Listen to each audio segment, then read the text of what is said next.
Part 3, Loving Yourself. Can you remember the last time you were in love? Your heart went, ah! It was such a wonderful feeling.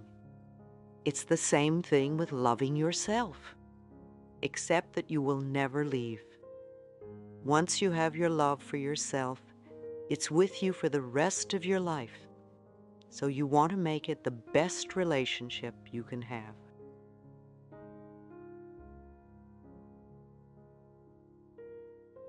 Chapter 8, How to Love Yourself.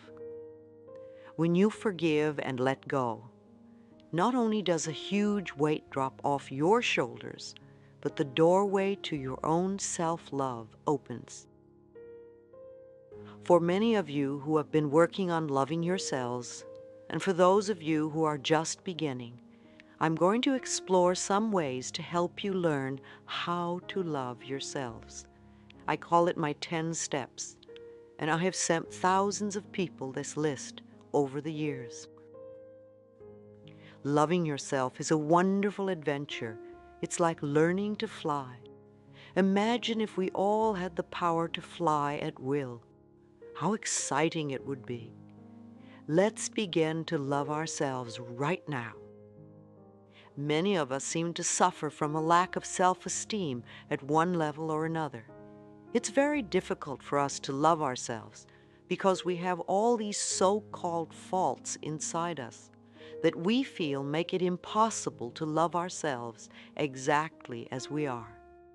Usually, we make loving ourselves conditional, and then when we are involved in relationships, we make loving the other person conditional also. We've all heard that we really can't love someone else until we love ourselves. So now that we have seen the barriers we have set up for ourselves, how do we catapult to the next step? 1. Probably the most important key is to stop criticizing yourself. I've talked about criticism before. If we tell ourselves that we are okay, no matter what is going on, we can make changes in our lives easily. It is when we make ourselves bad that we have great difficulty. We all change, everyone. Every day is a new day, and we do things a little differently than we did the day before. Our ability to adapt and flow with the process of life is part of our power. Those who have come from dysfunctional homes often become super responsible and have gotten in the habit of judging themselves unmercifully. They have grown up with tension and anxiety. The message they get as children of dysfunctional homes is, there must be something wrong with me. Think for a moment about the words you use when scolding yourself. Some of the phrases people tell me are stupid, bad boy, bad girl, useless, careless, dumb, ugly, worthless, sloppy, dirty, etc. Are these the same words you use now when you're describing yourself? There is a tremendous need to build self-worth and value in ourselves, because when we feel not good enough, we find ways to keep ourselves miserable. We create illness or pain in our bodies. We procrastinate about things that would benefit us. We mistreat our bodies with food, alcohol, and drugs. We are all insecure in some ways because we are human. Let us learn not to pretend that we are perfect. Having to be perfect only puts immense pressure on ourselves, and it prevents us from looking at areas of our lives that need healing. Instead, we could discover our creative distinctions, our individualities, and appreciate ourselves for the qualities that set us apart from others. Each one of us has a unique role to play on this earth, and when we are critical of ourselves, we obscure it. 2. We want to stop scaring ourselves. Many of us terrorize ourselves with frightful thoughts and make situations worse than they are. We take a small problem and make it into a big monster. It's a terrible way to live. always expecting the worst out of life. How many of you go to bed at night creating the worst possible scenario of a problem? That's like a little child who imagines monsters under the bed and then gets terrified. It's no wonder you can't sleep. As a child, you needed your parent to come and soothe you. Now, as an adult, you know you have the ability to soothe yourself. People who are ill do this a lot. Often they visualize the worst, or they are immediately planning their funerals. They may give their power to the media and see themselves as statistics. You may also do this in relationships. Someone doesn't call you and immediately you decide that you are totally unlovable and that you'll never have another relationship again. You feel abandoned and rejected. You do the same thing with your job. Someone makes a remark at work and you begin to think you're going to be fired. You build these paralyzing thoughts in your mind. Remember, these frightening thoughts are negative affirmations. If you find yourself habitually reviewing a negative thought or situation in your mind, find an image of something you really would like to replace it with. It could be a beautiful view, or a sunset, flowers, a sport, or anything you love. Use that image as your switch to image every time you find that you are scaring yourself. You could say to yourself, "No, I'm not going to think about that anymore. I'm going to think about sunsets, or roses, or Paris, or yachts, or waterfalls, or whatever your image is." If you keep doing this, you will eventually break the habit. Again, it takes practice. 3. Another way is to be gentle and kind and patient with yourself. I've heard, "Dear God, I pray for patience, and I want it right now." But patience is a very powerful tool. Most of us suffer from the expectation of immediate gratification. We must have it now. We don't have the patience to wait for anything. We get irritable if we have to wait in lines or are stuck in traffic. We want all the answers and all the goodies right now.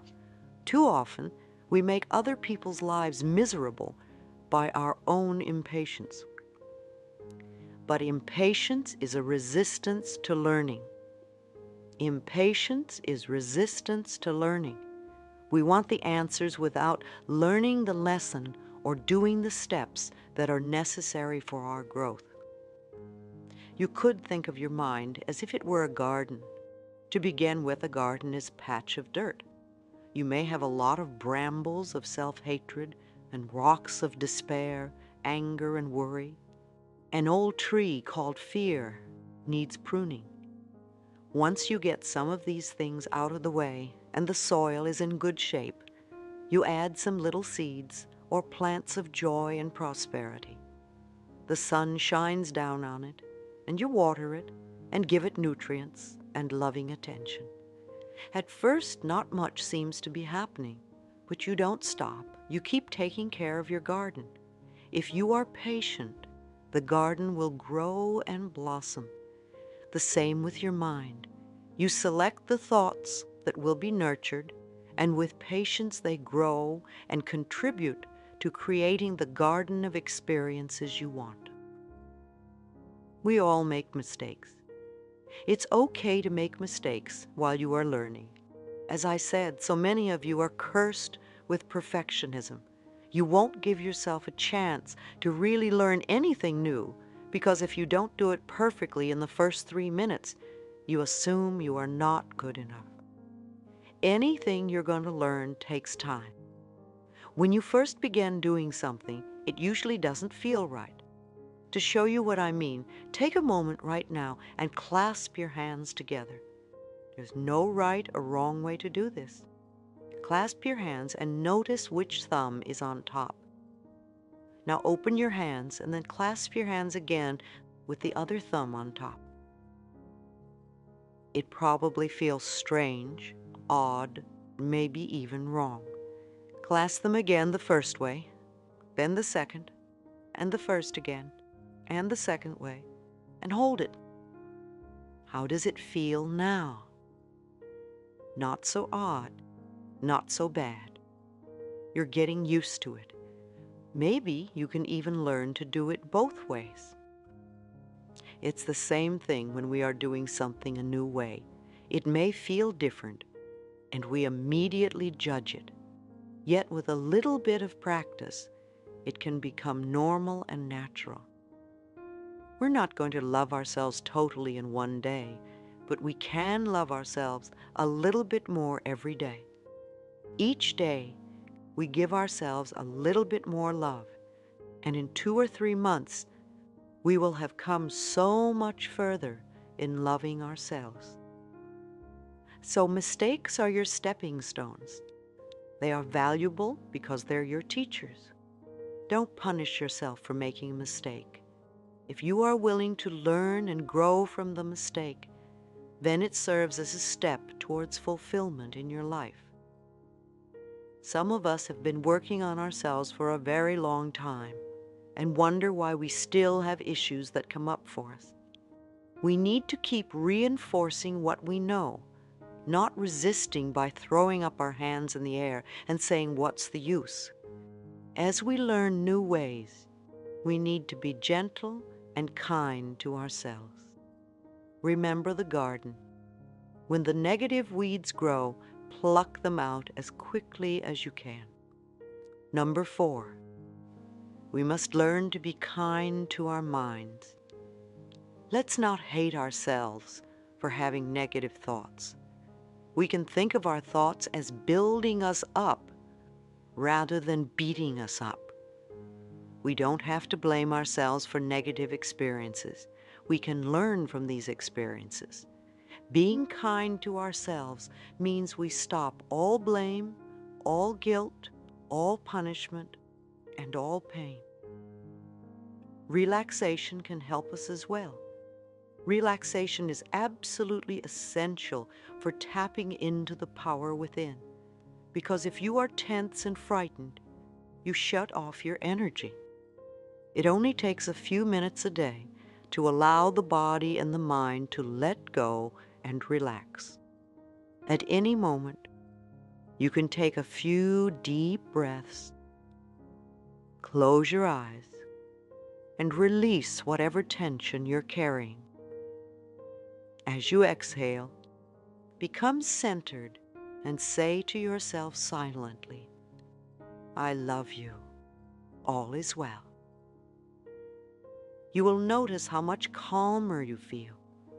You are building messages that say you don't have to go through life tense and frightened all the time.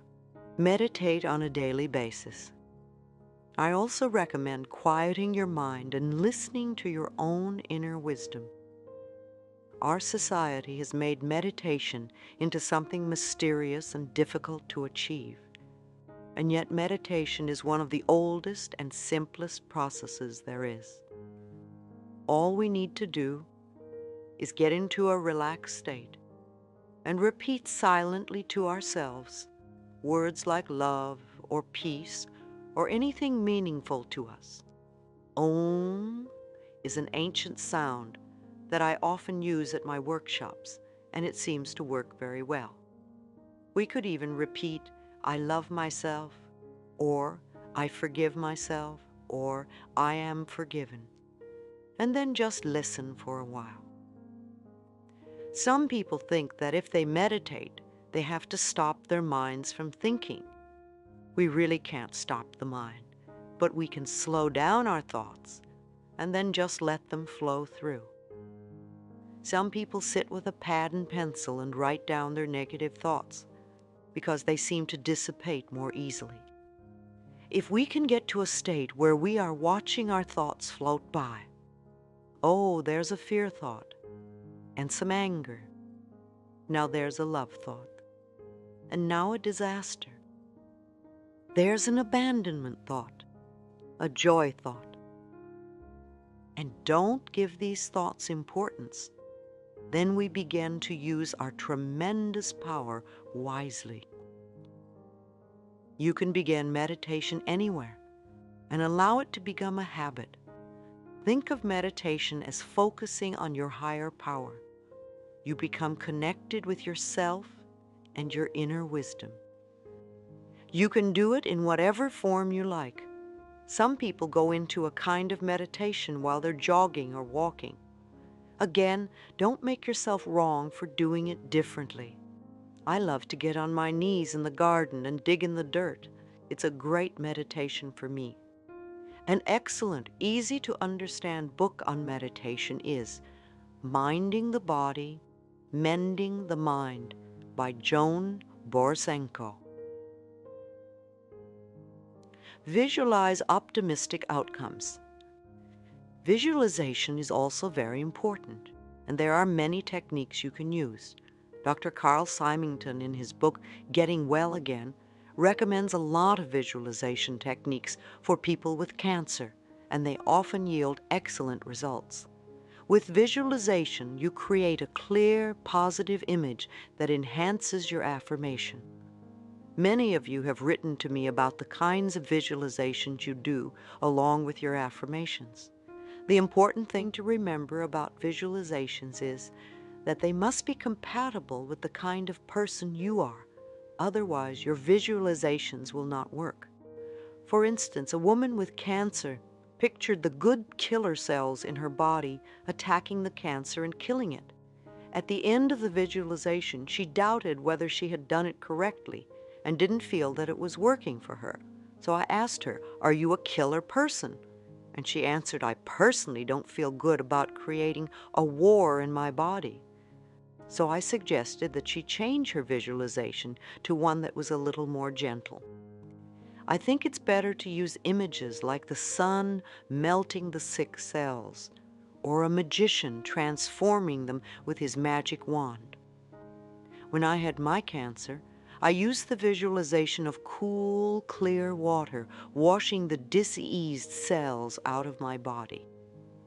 We need to do visualizations that are not so offensive to us on the subconscious level. Those of us who have family or friends who are sick do them an injustice by continually seeing them sick. Visualize them well. Send them good vibrations.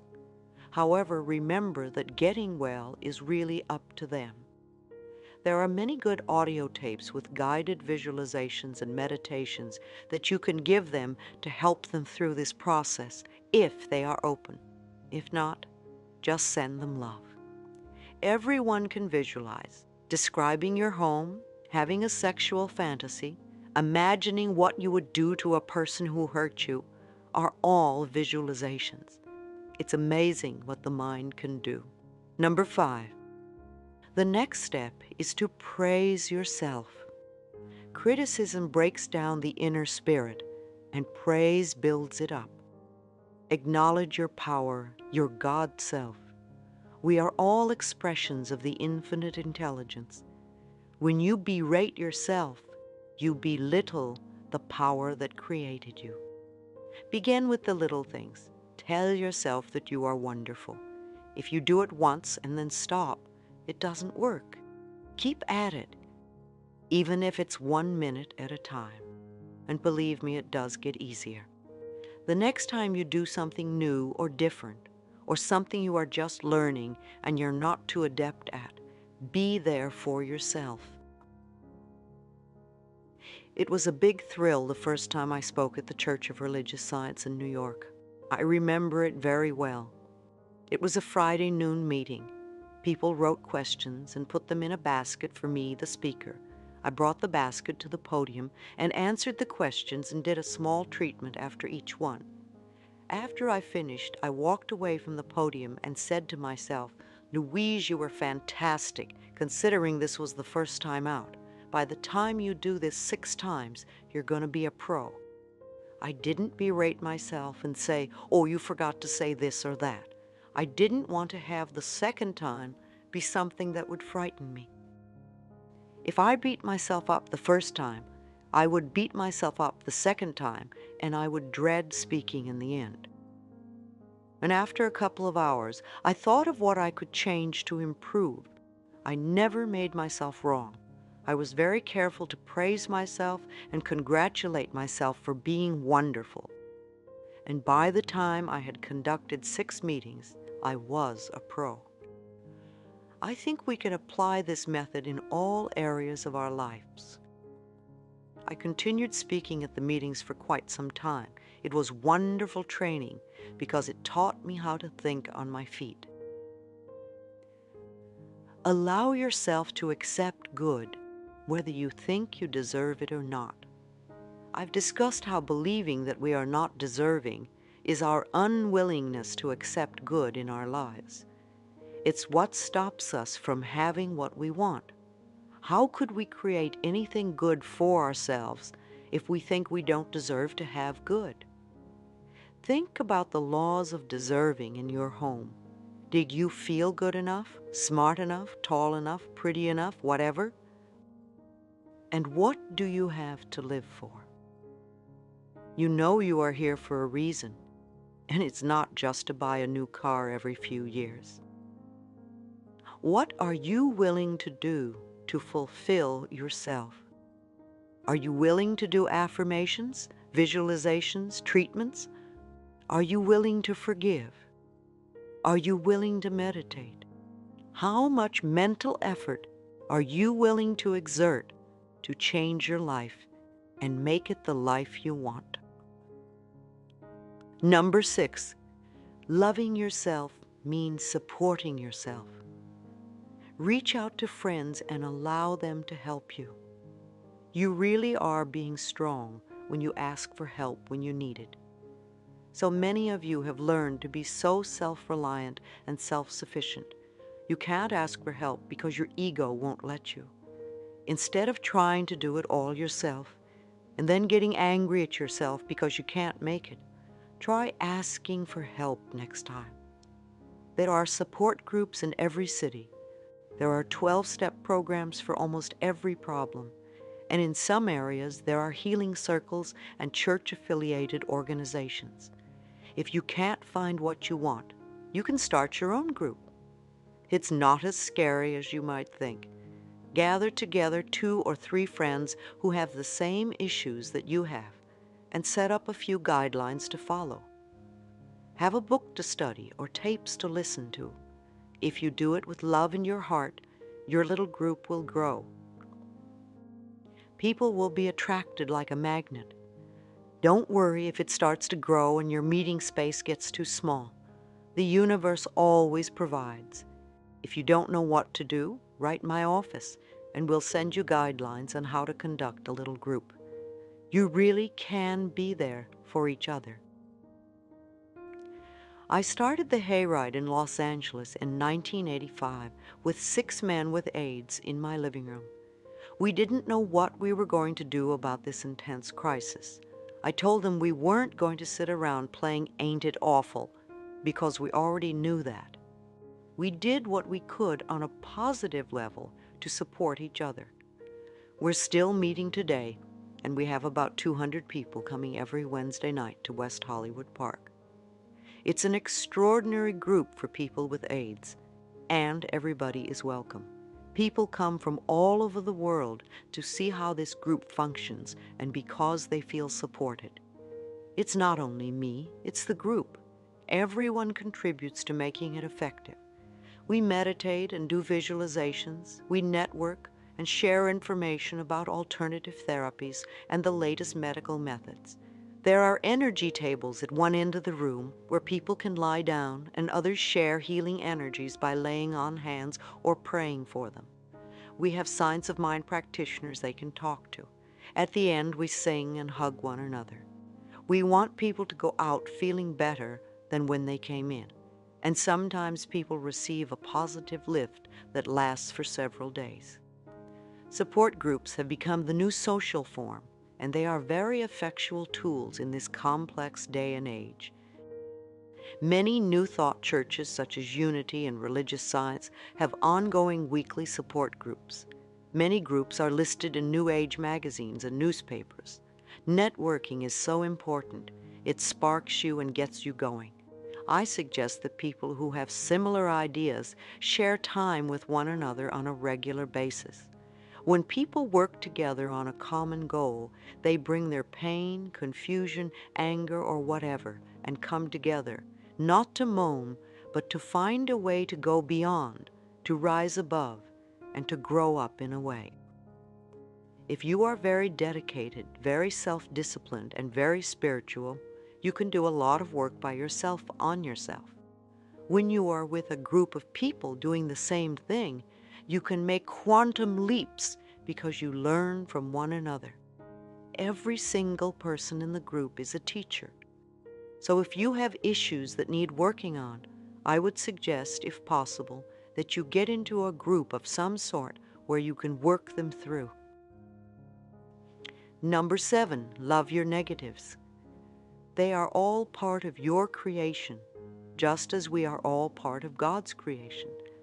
The intelligence that created us doesn't hate us because we make mistakes or get angry at our children.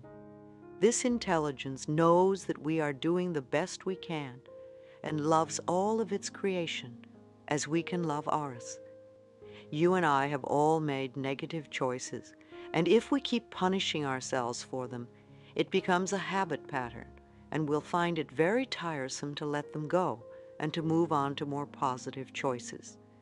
If you keep repeating, I hate my job, I hate my house, I hate my illness, I hate this relationship, I hate this, I hate that, very little new good can come into your life.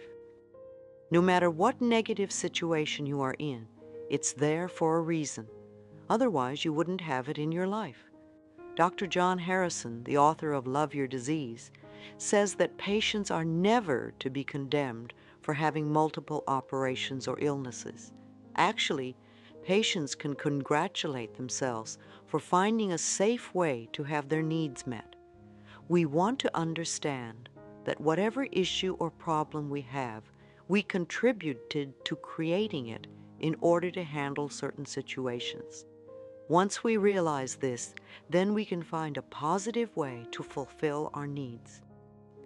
Sometimes people with cancer or other so-called terminal illnesses have such a hard time saying no to an authoritative figure in their life that on an unconscious level, they will create a major dis-ease to say no for them.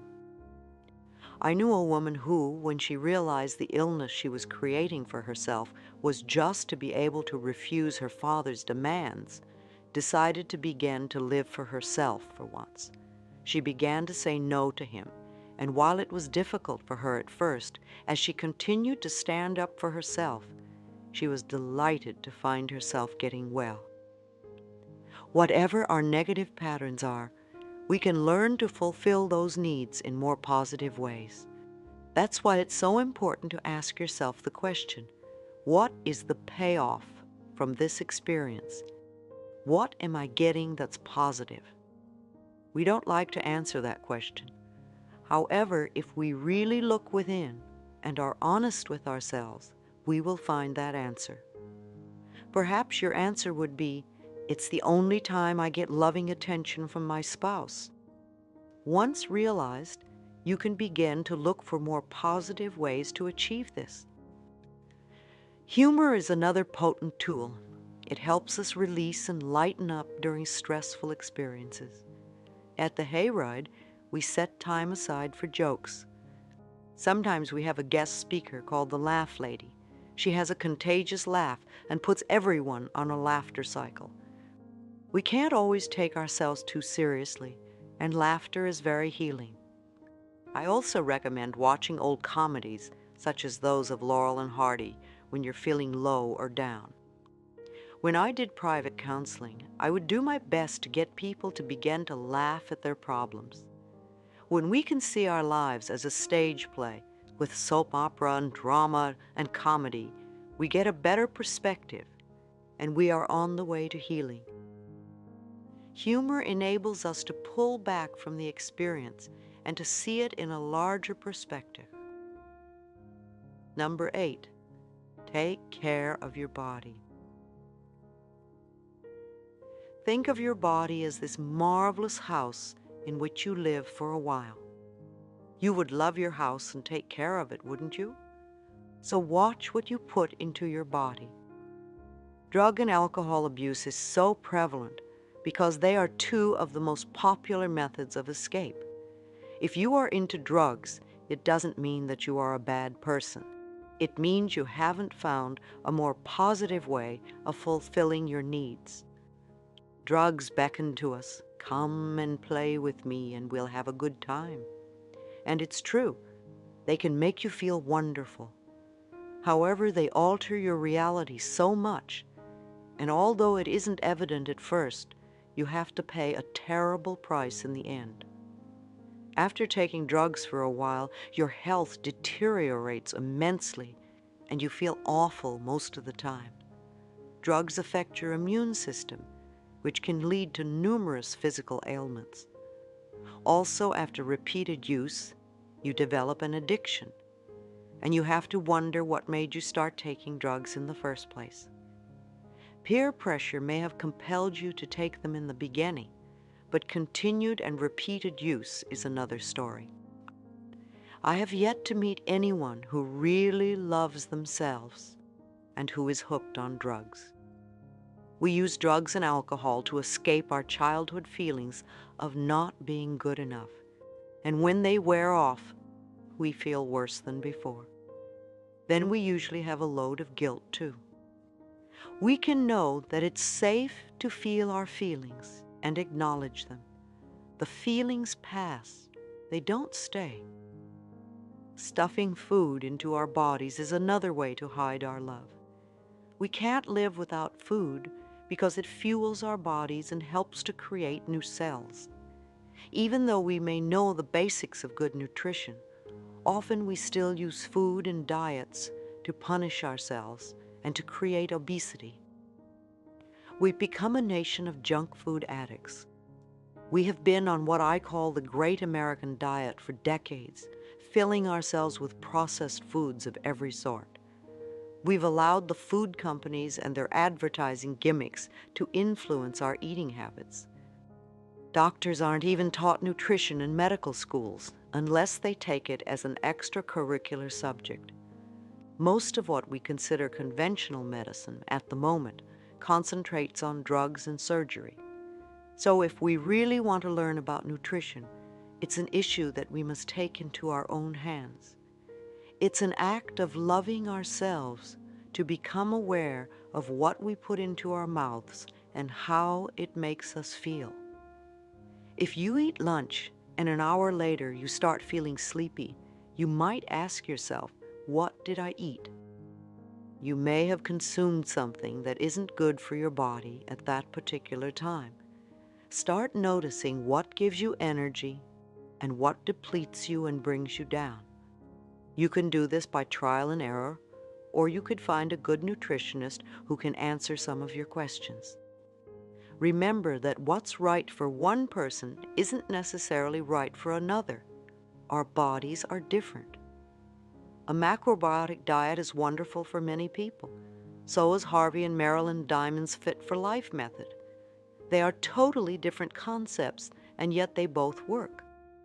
Every body is different from every other body, so we can't say that only one method works. You have to find out which way works best for you. Then find exercise that you enjoy, that is fun to do. Create a positive mental attitude about your exercise. Often, you create obstacles in your bodies primarily as a result of what you absorb from other people. Again, you need to forgive yourself and stop putting anger and resentment into your body if you want to create changes. Combining affirmations with your exercise is a way to reprogram negative concepts about your body and its